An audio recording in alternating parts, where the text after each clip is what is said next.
तो नरक की व्यवस्था कर लें। मन को ना मार करके, मनमानी आचरण करके इस छोटे से जीवन में अनंत काल के लिए दुर्गति की व्यवस्था कर लें। ये बुद्धिमानी होगी क्या अपने लिए?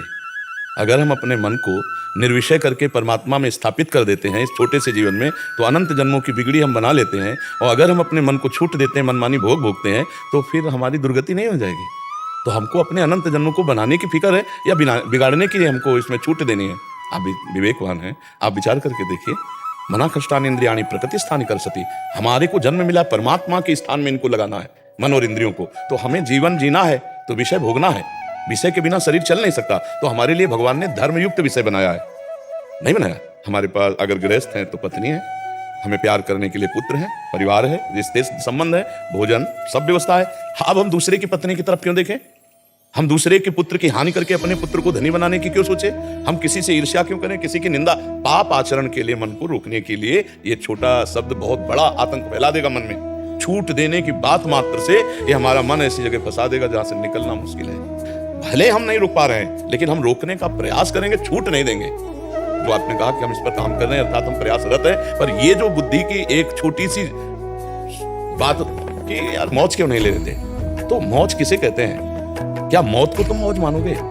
मस्ती लेनी है तो देखो कृष्ण कृष्ण बोल के देखो, कृष्ण में अपने चित्त को लगा। जब उनकी रूप माधुरी सामने आती तो ऐसा लगता है हृदय फटेगा। वही हमारे प्रीतम है, वही हमारे अंशी हैं। हम अपने जीवन को, अच्छा हम एकदम घर जैसी बात कर रहे हैं। संसार में सबसे बड़ा सुख क्या है? अब हम आपको एक एक सुख में दिखा रहे हैं। रुपए का कोई सुख नहीं है, सुख होता है उससे भोगों का। ध्यान रखना, अगर रुपए का सुख हो तो 10-20 ट्रक आपके सामने अब 2000 के नोट डाल दिए जाए, भला आपको इतना भी सुख हो तो बताना। 500 रुपए जैसा भी सुख नहीं होगा, क्योंकि उससे कुछ नहीं खरीदा जा सकता। मतलब रुपया केवल योग्यता उसकी विषय खरीदने की है, ठीक है? विषय। अब हम विषय में आते हैं तो सबके मन में खा पी के रुपया कमा के सब कुछ देख सुन के एक बात में मन अटकता है, भोग। सब देख लो आप अपने मन की। ये हम शास्त्र सम्मत बात कहते हैं कि सब सुखों में सांसारिक, उनमें काम आगे है, इसीलिए सबसे पहले काम है, सबसे पहले काम है। और भगवान ने कहा है ये नित्य बैरी काम, इसी को काम कोई बैरी भगवान ने कहा है। अब ये काम सुख कहां है? कौन सा अंग है? आप विचार करके देखो। जिन अंगों को हम स्पर्श करके कई बार साबुन से हाथ धोते हैं, रज लगाते हैं, उन अंगों में कहीं वो सुख है जो मैं चाह रहा हूं? आप विचार करके, बहुत एकदम खुला प्रश्न हम कर रहे हैं। पूरे संसार के सुख का केंद्र यहां माया रखे, दुर्गंध युक्त घृणित मलमूत्र के द्वार, उन्हीं से हम पैदा हुए, उन्हीं से पैदा हुए और फिर वहीं जाने का राग हमारा पुष्ट हो रहा है। कौन सा सुख है जिसको तुम चाहते हो कि थोड़ी जिंदगी में मजे ले लें? आप हमें इन सुख के अलावा बताओ, कौन सा ऐसा सुख है? कौन सा ऐसा हृदय में आपके है कि अगर ये मिल जाए तो मैं सुखी हो जाऊं? आप बताओ। जितना भी आता है उतना भी कम लगता है। तो भोग जितना भी भोग लो उतना भी कम लगता है। यही माया है, यही माया है। जब तक आप भगवान श्री कृष्णचंद्र जी के चरणों का आश्रय लेकर निरंतर भजन में नहीं लगोगे, तब तक दैवी हेषा गुणमयी मम माया दुरतया मामे ये प्रपद्यन्ते माया में ताम। आप सच्ची मानना, मतलब कुछ भी कहना मायाकृति है, क्योंकि वाणी माया में है। आज तक मुझे कोई रूप नहीं दिखाई दिया इस विश्व में, तो आज तक मुझे कहीं भी कुछ भी ऐसा नहीं लगा कि यार ये चीज आज तक नहीं। बचपन से भगवान के मार्ग में जिधर देखो गौर से देखो तो बस या तो वो जिसका हमने लक्ष्य किया है, और अगर वो नहीं तो ऐसा दिखाई देता है जैसे मकान में आग लगा दी जाए तो खंडहर, कुछ नहीं है। क्या है? आप विचार। एक उदाहरण में एक काम वाली राजा के यहाँ काम करती थी। तब राजा काम वाली भी अलग होती है, वो तो खुद राजा महाराजा की तरह सब वैभव होता है। एक लड़का था उसका, एक दिन वो अपनी माँ के साथ महल तक गया, वहां राजकुमारी को देखा। राजकुमारी को देखते अब वो कहे तो कुछ नहीं पाया, वापस लौट आया और उदास होकर लेट गया कि मैं काम वाली का लड़का और राजकुमारी कहाँ, खाना न पीना, एक अंदर आग लग गई। कई दिन हो गए। माँ ने पूछा, बेटा तू सच्ची बताना क्या तुझे हो गया है? अगर तुझे परेशानी हो तो महाराज से कह के राजवैद्य दिखवाऊं। तो उनका रोग मुझे कुछ नहीं माँ, शायद आप पूर्ण नहीं कर सकते। तो उनका माँ हूँ, एक बार जान की ताकत लगाऊंगी, आप बताओ ना।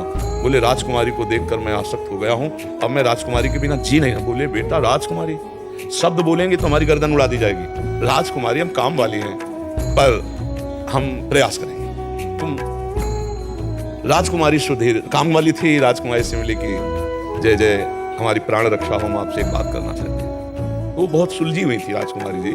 उनसे कहा हमारा पुत्र एक दिन आया था, आपको देखकर आसक्त हो गया है, आप उसे मिल नहीं सकते और मैं मिला नहीं सके, और वो प्राण त्याग देगा, मेरा अकेला पुत्र है। क्या कोई उपाय निकल सकता है जिससे उसकी प्राण रक्षा हो? बहुत नम्रता से विवेक से प्रार्थना की। नहीं तो हुक्म की देखो ऐसा। राजकुमारी ने कहा 3 दिन बाद राजकुमार को मेरे इसी कमरे में ले आना। चलिए उसने खूब सोच वाली दवाई खाई, 3 दिन बराबर सोच सोच सोच, और सोने के घड़े में बंद करवा दी सोच। अब गई तो आंखें चिपट गई, गाल 3 दिन में सोच, मान लो 10-20 सोच रोज हो तो 3-4 सोच में खड़े होना मुश्किल हो जाता है। अब वो पड़ी थी राजकुमारी, उसको बुलाया लड़के को, पूरा कमरा दुर्गंध युक्त था। कहाँ राजकुमारी? बोले वो बिस्तर में पड़ी। राजकुमारी देखा, बोले वो सुंदरता कहाँ? बोले सोने के घड़े में।